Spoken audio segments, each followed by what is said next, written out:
Apps have been around for a while. As Exactmobile, we've been selling Java games, which are actually apps, and the experience has been there, and people have been enjoying them. But very technical, not easy to get onto your phone, get the settings. It became quite a technical thing to do.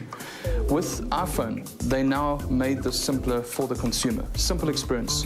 Go on, find the app that you want, get it onto your phone, you're able to open it up, and it works. And that's something that was missing from the market for a whole lot of reasons. Complexity of handsets, complexity of platforms. So iPhone showed the market the way, and now with Google, Android, RIM, BlackBerry, Nokia with its OV store, everyone's now got it, seen where the consumer is, and everybody's responding accordingly. Exactmobile wanted to focus on cross-platform apps. It wasn't just about an app working on iPhone or BlackBerry. So what we looked at is how we could actually go about doing that. We've worked with a platform where we've now got the ability to be able to work cross-platform with apps. So if we make up an app, we know it's going to work across iPhone, Android, and BlackBerry.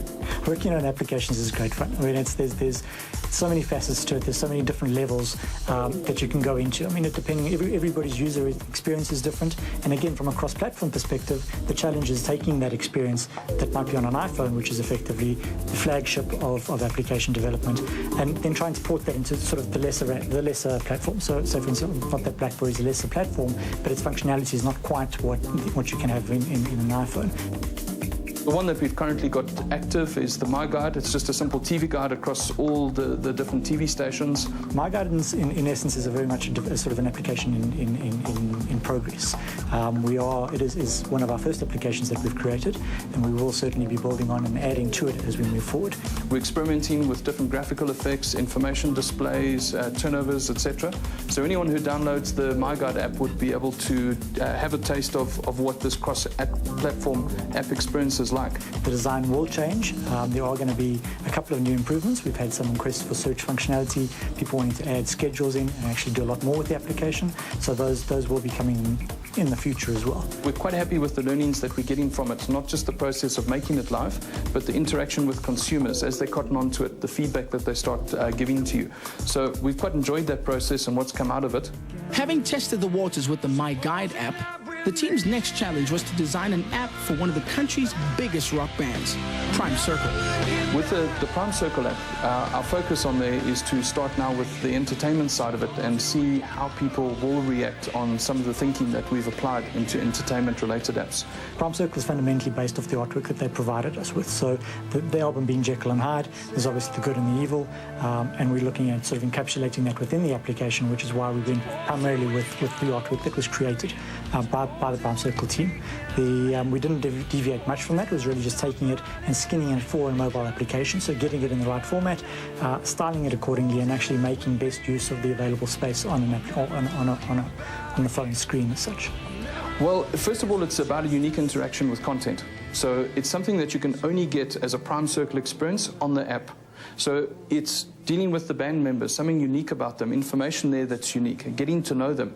And it's trying to make them closer, making it a more personal experience that you have with the band members. So the content side of that is actually quite focused in giving that kind of experience to the consumer. And then it's also to be able to obviously sample the music on the album. So if you haven't bought the album and you're wanting to know what it's about, you can go on, you can stream, sample, get an idea of the flavor and be able to make a purchase decision, which is obviously quite key from a Prime Circle perspective, because that's the whole objective in getting the app out there. Strategically, Exactmobile has a few ways that it's looking to make revenue out of apps. The first is obviously to work with clients and to be able to help get their free apps out there. But where Exactmobile is doing free apps, it is ultimately about building traffic and looking to advertising revenues to be able to supplement that. On the paid app side or subscription side, it is a trend that is coming out quite strongly with a lot of the app stores where your initial sort of app is free and there's different elements that you bring in. There are no set rules. This is a very fast, dynamic market where things are changing quite rapidly. So it's about how you're in there, experimenting and testing what it is that the consumer is going to respond on. We do feel that this is definitely going to be around in 2-3 years. The worldwide stats are saying that.